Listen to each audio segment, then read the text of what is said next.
ज्ञानशाला कार्यक्रम के पुण्यार्जक हैं स्वर्गीय श्री मंगलाबेन एवं स्वर्गीय डॉक्टर श्री विहुल दास जी की स्मृति में जयश्री बेन, डॉक्टर नेरीश भाई श्रोफ वडोदरा तनव, डॉक्टर फिंजल, डॉक्टर जिगेश श्रोफ वडोदरा अंतरा, अर्पिता नीरज शाह USA कारेलीबाग वडोदरा गुजरात, श्री दिगंबर जैन महिला शास्त्र सभा सूर्यनगर गाजियाबाद, श्री सुभाष जैन, श्रीमती सरोज जैन, श्रीमती रेणु जैन, श्रीमती अंजलि जैन, श्रीमती आरती जैन, सानवी, वर्धन, आरव, कुवम, सोनीपत हरियाणा। मातुश्री निरंजनाबाई सरोदय की स्मृति में सौभाग्यवती सुनंदा सरोदय, धर्मपत्नी professor Umesh Chandra Sarodaya, Madhuri Jain, Tarachand Sarodaya, Saurabh, Ritika, Pushpak, Shailesh, Nishigandha, Swastik, Spruha, Nagpur Maharashtra. Shri Parasnath re rolling mills limited, Durgapur 1, Bardhaman Paschim Bangal. Amita Jain, wife of Anil Kumar Jain, Sangeeta Jain, wife of Vipin Kumar Jain. Manak Chand, Kamla Devi, Rakesh, Neetu, Rishabh एवं आयुषी मुशरफ, B123 सेठी कॉलोनी, जयपुर, राजस्थान। दिवंगत श्री मोहन लाल जी पाटनी कलकत्ता की पावन स्मृति में सौभाग्यमल राजकुमारी, सुनील, संगीता, साहिल, प्रज्ञा एवं उत्सव कलकत्ता, टीकम सुशीला, नवनीत अनामिका, विकास श्वेता एवं सिद्धांत बेंगलोर, बाबूलाल शकुंतला कलकत्ता, अरविंद रेणु एवं यशवर्धन बेंगलोर। जय जिनेन्द्र यस्य स्वयं स्वभावाप्ति प्रभावे कृष्ण कर्मणः तस्मै संज्ञान रूपाय नमोस्तु परमात्मने। पंच परमेष्टि भगवान की जय। आत्मलीन जो योगी होता है उसकी दशा कैसी होती है, हे भगवान हमको ये बताइए। तब आचार्य पूज्यपाद स्वामी अगला श्लोक लिखते हैं। आत्मानुष्ठान निष्ठस्य व्यवहार बहिस्थिते जायते परमानंद कश्चित् योगेन योगिना। आत्म ध्यान में लीन जो योगीराज होते हैं उनको क्या होता है ये इसमें बताया है। आत्मा के अनुष्ठान माने ध्यान में, निष्ठ माने लवलीन योगी के,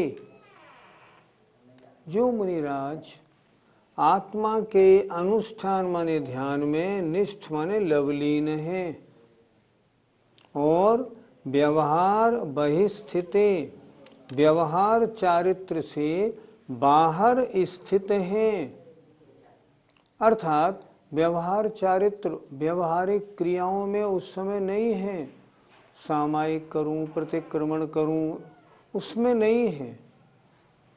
व्यवहार चारित्र से बाहर स्थित हैं। ऐसे मुनि महाराज के जायते उत्पन्न होता है परमानंद, परम आनंद।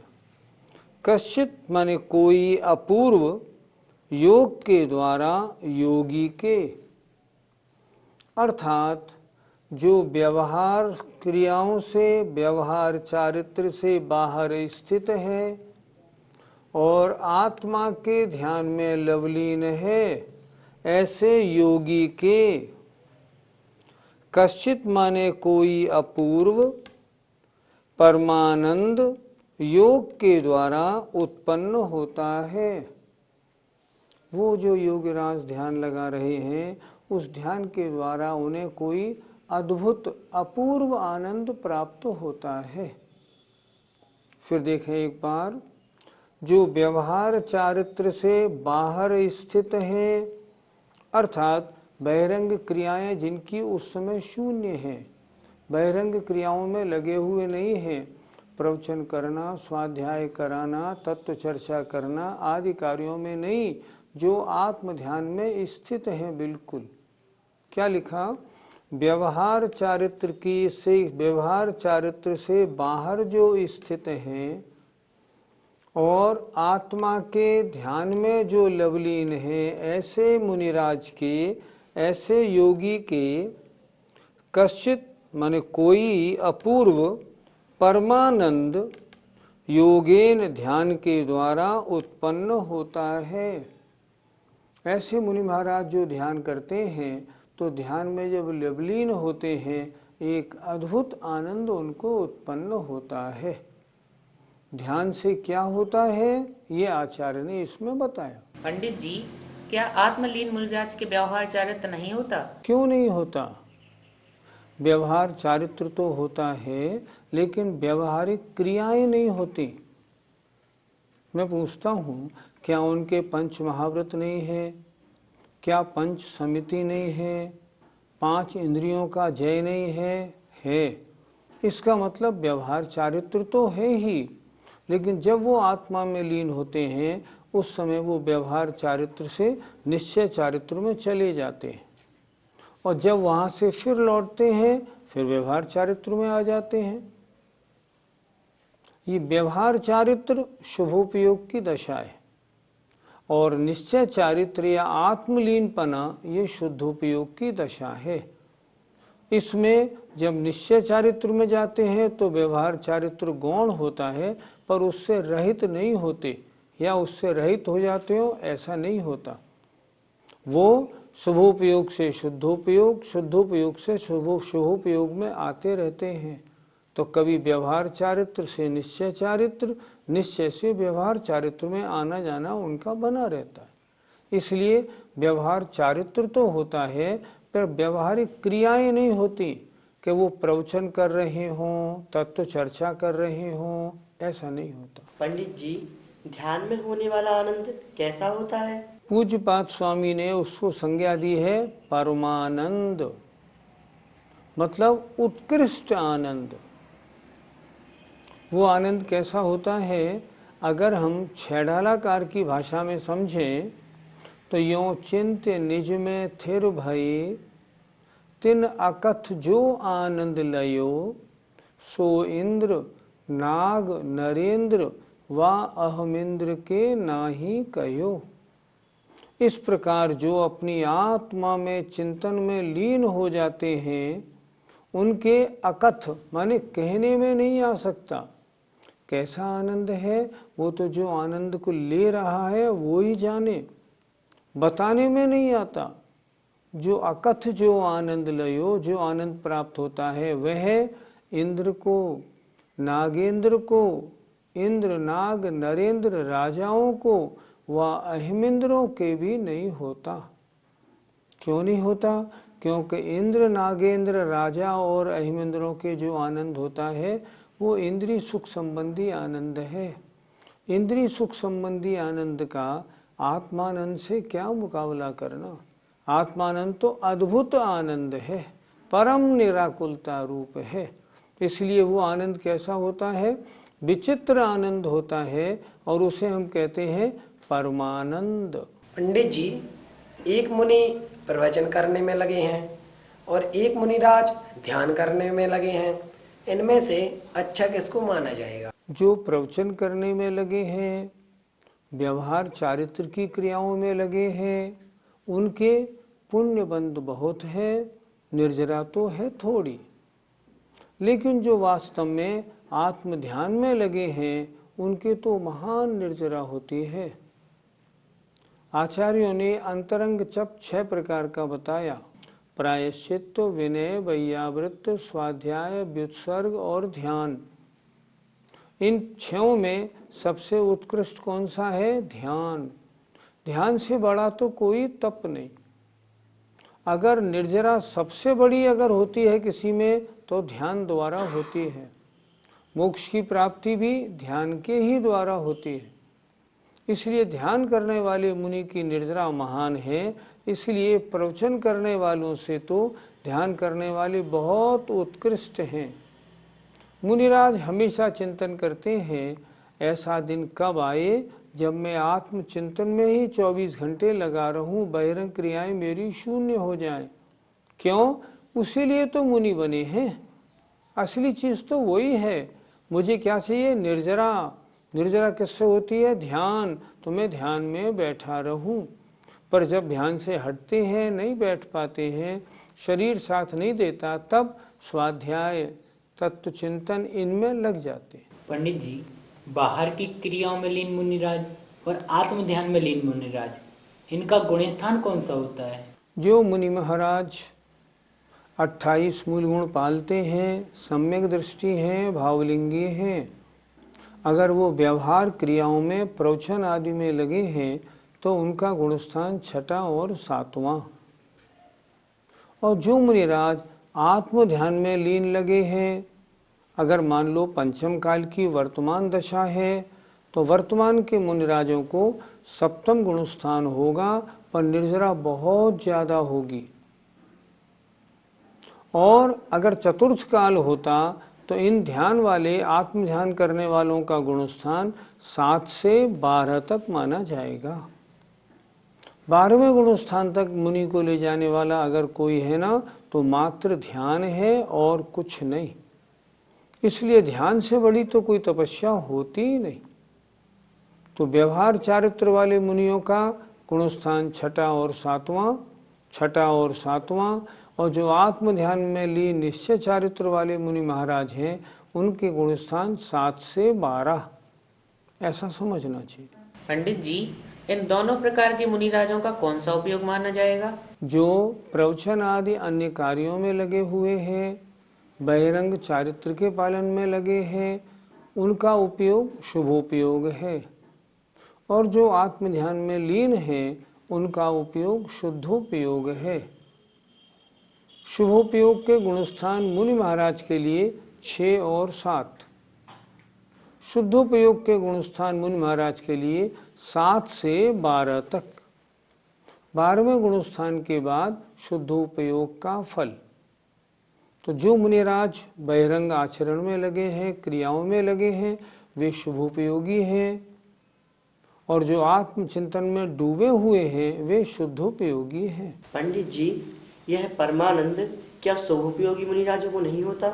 जो मुनि महाराज शुभोपयोगी हैं और आत्मचिंतन करते हैं उनको जितनी निर्विकल्पता उतना आनंद होता है, लेकिन जो मुनि महाराज आत्मलीन हैं उनके तो शुद्धोपयोग होता है। इन दोनों आनंद का कोई मुकाबला नहीं। परमानंद शुभोपयोग में नहीं, शुद्धोपयोग में ही है। इसलिए शुद्धोपयोग की महिमा शास्त्रों में बहुत उत्कृष्ट बताई गई है। अब आगे क्या चर्चा होगी कि आत्म ध्यान में लवलीन जो मुनि महाराज हैं उनके आत्म ध्यान करने से फल क्या होता है। अगला श्लोक देखें, श्लोक नंबर 48। आनंदो निर्दहत्युद्धम कर्मेन्धन मनारतम न चासौ खिद्यते योगी बहिर्दुःखेष्वचेतनः। आत्मा के ध्यान में लवलीन मुनिराज हैं।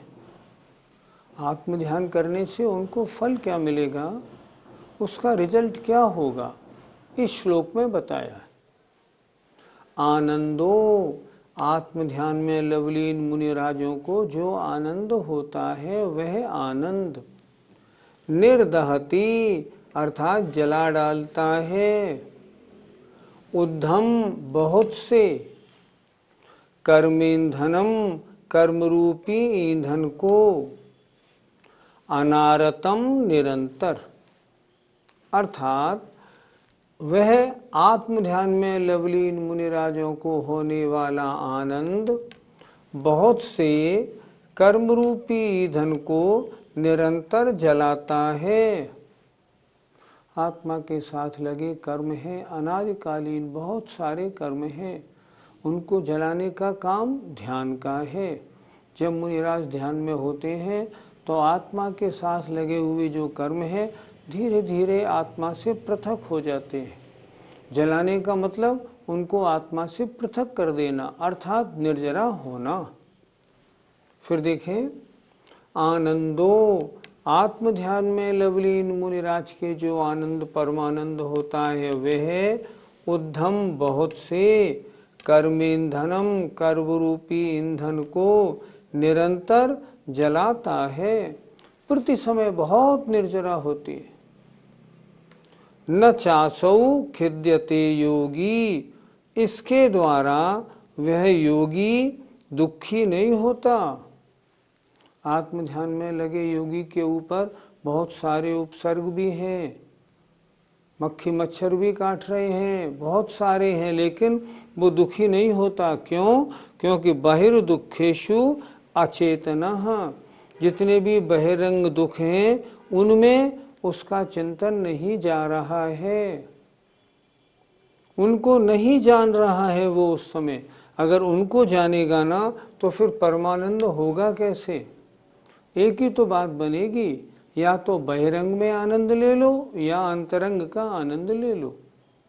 फिर देखें नीचे एक बात, असौ योगी, ऐसा योगी बहिरंग दुखों में अचेतन है, उनका जानने वाला न होने से न खिद्यते, दुखी नहीं होता है।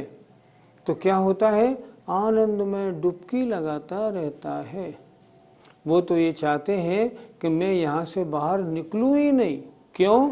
ऐसा अद्भुत आनंद कहाँ मिलेगा? फिर देखें, आत्मा के ध्यान में लवलीन होने से जो आनंद प्राप्त होता है वह आनंद बहुत से कर्मरूपी ईंधन को, कर्म पुंज को निरंतर जलाता है। प्रति समय असंख्यात गुणी कर्मों की निर्जरा होती जाती है।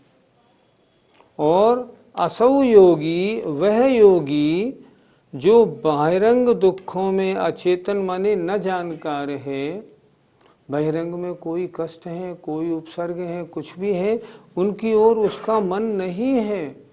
तो बहिरंग दुखों को न जानने वाला वह योगी बहिरंग कैसे भी उपसर्ग आदि हो उनसे दुखी नहीं होता है, न खिद्यते। क्यों? उधर उसका चिंतन, सोच, ध्यान ही नहीं है। जब ध्यान आत्मा में डूब जाता है तो बहिरंग क्रियाएं कुछ फलदायी नहीं हो पाती। पंडित जी, आत्मलीन रूप आनंद का फल क्या होता है? आत्मा के साथ अनादिकाल से बहुत सारा कर्म पुंज लगा हुआ है, और उस कर्म पुंज के कारण यह आत्मा अनादिकाल से संसार में भ्रमण कर रही है। उस कर्म पुंज को आत्मा से पृथक करने का या नष्ट करने का अगर कोई मार्ग है तो केवल ध्यान है। तो जो मुनि महाराज ये ध्यान करते हैं उनके लिए लिखा है, वे निरंतर बहुत से कर्म पुंजों को जला डालते हैं। कर्म को दिया उन्होंने ईंधन, कर्म रूपी ईंधन को निरंतर बहुत सारे कर्म रूपी ईंधन को निर्दहती जला डालते हैं। अर्थात जब भी वो ध्यान में एकाग्रता लगाते हैं तब उस समय क्या होता है, तमाम जो कर्म ऊंची स्थिति वाले हैं वो सब खिर करके आत्मा से पृथक हो जाते हैं। कर्मों का कर्मपना समाप्त हो जाता है। ये इस परम ध्यान का फल है, इस परमानंद का ये रिजल्ट है। इससे बड़ी चीज़ मोक्ष प्राप्त कराने में और कोई सहायक नहीं होती। मोक्ष प्राप्त करना है तो क्या करें? आत्म ध्यान करना आना चाहिए। आत्म ध्यान कैसा हो? निर्विकल्प हो। अगर निर्विकल्प आत्म ध्यान किया है ना तो कर्मों के पुंज नष्ट हो जाते हैं। अनंत काल के बंधे हुए कर्मों को यदि यह आत्मा शुद्धोपयोग में डूब जाए तो मिनटों में, चुटकियों में जलाकर भस्म कर सकता है। इतनी शक्ति आत्मा के और ध्यान की है। ध्यान से बड़ा मोक्ष मार्ग में और उपयोगी कोई नहीं है। ऐसे ध्यान के समय यदि उस ध्यानी के ऊपर बाहर से कोई उपसर्ग हो तो उस योगी की क्या दशा होगी? योगी अगर उधर ध्यान देगा तो अपने को पीड़ित अनुभव करेगा। जो उपसर्ग करने वाला है उसके प्रति राग करेगा, द्वेष करेगा, और शरीर के प्रति राग करेगा, ओहो मेरे शरीर का क्या हो रहा है। लेकिन यदि वह अपने आत्मा के ध्यान में लवलीन है और बाहर उसका ध्यान नहीं है तो बहिरंग जितने भी दुख हैं उनमें लिखा है बहिर्दुखेष्व चेतनः, बहिरंग दुखों की ओर ध्यान नहीं देने वाला वह साधु न खिद्यते, दुखी नहीं होता। दुखी तो जब होगा जब उस ओर उसका ध्यान जाएगा। ध्यान तो एक ही होगा, या तो आत्मा में लगा ले या बहिरंग पदार्थ में या तो दुश्मन को देख लें, शरीर पर होने वाले उपसर्ग को देख लें या आत्मचिंतन कर लें। ऐसे मुनि महाराज जो आत्मचिंतन में लगे हैं, बहिरंग उनकी दृष्टि नहीं जाती, इसलिए उन दुखों से वे अचेतन अजानकार रहते हुए अपनी आत्मा में लीन सुख का आनंद लेते रहते हैं। पंडित जी, क्या ऐसा आनंद वर्तमान में साधुओं को उपलब्ध है? जो मुनिराज बहिर्मुखी न होकर अंतर्मुखी हैं, जिन मुनिराजों को बहिरंग क्रियाओं में आनंद नहीं आता, जिनको अपना आत्मा बहुत प्रिय है और जो आत्मा में डूबने में, डुबकी लगाने में ही आनंद महसूस करते हैं, ऐसे मुनिराज आज भी ऐसा आनंद क्यों नहीं ले सकते? जरूर ले सकते।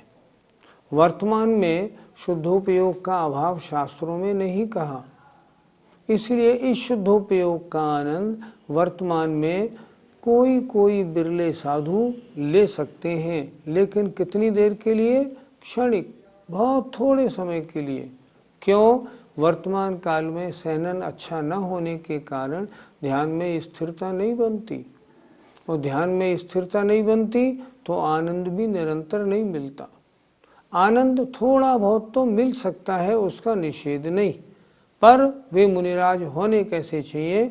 बहिरंग से बिल्कुल दूर अपने अंतरंग में रहने वाले, जिनको अंदर में ही रहना पसंद है, बहिरंग की क्रियाओं में कोई रुचि नहीं है।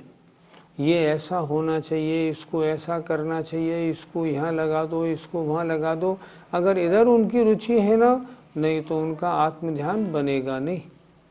इसलिए जो मुनि महाराज अंतर्मुखी हैं, जिन्होंने अपना निर्णय बना लिया है, मैंने तो मुनि अवस्था इसलिए धारण की है कि मैं ध्यान में डूबूंगा और इन कर्मों को नष्ट कर अपनी आत्मा को पवित्रता बढ़ाऊंगा, जिन्होंने ऐसा लक्ष्य बनाया है वो ऐसा आनंद पाते हैं, निश्चित रूप से पा सकते हैं, निषेध नहीं, अभाव भी नहीं। पंडित जी, यह उत्कृष्ट निर्जरा मुनिराजों की कितने समय तक होती रहती है? जब तक वे मुनिराज बहिरंग किसी द्रव्य से अपना संबंध नहीं जोड़ रहे हैं। क्या लिखा द्रव्य संग्रह में? देखिए, माँ चिट्ठे, माँ जंपे, माँ चिंते, किम बीजेण होए थिरो, अप्पा अपम मीरो, इणमेव परम हवे ध्यानम। कितना सुंदर एक गाथा लिखी है। माँ चिट्ठे, अगर आत्म ध्यान में लगना है कोई चेष्टा मत करो। माँ चिंते, कुछ भी सोचो नहीं। माँ जंपे, कुछ भी बोलो नहीं, मतलब मन वचन काय तीनों की क्रिया शून्य होनी चाहिए। माँ चिट्ठे, माँ चिंते, माँ जंपे, किम बीजेण होए थिरो, और एकदम स्थिर होकर के अप्पा अपम्य रहो, अपनी आत्मा को आत्मा में रत कर दो। इणमेव परम हवे ध्यानम, इस प्रकार परम ध्यान होता है। और जितना अच्छा ध्यान उतनी अच्छी निर्जरा। ऐसा भी ध्यान होता है जो अंतर मुहूर्त में आठों कर्मों को नष्ट करके और मोक्ष में पहुंचा दे। ऐसा भी ध्यान होता है जो निर्जरा तो करे, कर्म का नाश न करे। और ऐसा भी ध्यान होता है जो ध्यान करने पर सातिशय पुण्य का बंध तो कराए, बड़े बड़े महान पदों को तो दिलाए, लेकिन मोक्ष में महान निर्जरा का कारण ना बने। ये किस पे आधारित है? ये आधारित है मुनि महाराज की एकाग्रता। मुनि महाराज जरा वहाँ से हिले और चित्त में अन्य किसी पदार्थ का विचार आया, बस राग द्वेष प्रारंभ हो गया, शुद्धोपयोग खत्म। बैठे रहे चाहे ऐसे, पर आत्मा में लीनपना खत्म हो जाएगा और निर्जरा भी फिर जो हो रही थी एक्स्ट्रा बराबर हो जाएगी, नहीं हो पाएगी। इसलिए जब तक ध्यान है तब तक निर्जरा है, ध्यान से हटे और निर्जरा खत्म। जय जिनेंद्र। ज्ञानशाला कार्यक्रम के पुण्यार्जक हैं स्वर्गीय श्री मंगलाबेन एवं स्वर्गीय डॉक्टर श्री विहुल दास जी की स्मृति में जयश्री बेन, डॉक्टर नेरीश भाई श्रोफ वडोदरा तनव, डॉक्टर फिंजल, डॉक्टर जिगेश श्रोफ वडोदरा अंतरा, अर्पिता नीरज शाह USA, कारेलीबाग वडोदरा गुजरात, श्री दिगंबर जैन महिला शास्त्र सभा सूर्यनगर गाजियाबाद, श्री सुभाष जैन, श्रीमती सरोज जैन, श्रीमती रेणु जैन, श्रीमती अंजलि जैन, श्रीमती आरती जैन, सानवी वर्धन आरव कुवम सोनीपत हरियाणा। मातुश्री निरंजनाबाई सरोदय की स्मृति में सौभाग्यवती सुनंदा सरोदय, धर्मपत्नी professor Umesh Chandra Sarodaya, Madhuri Jain, Tarachand Sarodaya, Saurabh, Ritika, Pushpak, Shailesh, Nishigandha, Swastik, Spruha, Nagpur Maharashtra. Shri Parasnath re rolling mills limited, Durgapur 1, Bardhaman Paschim Bangal, Amita Jain, wife of Anil Kumar Jain, Sangeeta Jain, wife of Vipin Kumar Jain, Manak Chand, Kamla Devi, Rakesh, Neetu, Rishabh एवं आयुषी मुशरफ, B123 सेठी कॉलोनी, जयपुर, राजस्थान। दिवंगत श्री मोहन लाल जी पाटनी कलकत्ता की पावन स्मृति में सौभाग्यमल राजकुमारी, सुनील संगीता, साहिल प्रज्ञा एवं उत्सव कलकत्ता, टीकम सुशीला, नवनीत अनामिका, विकास श्वेता एवं सिद्धांत बेंगलोर, बाबूलाल शकुंतला कलकत्ता, अरविंद रेणु एवं यशवर्धन बेंगलोर।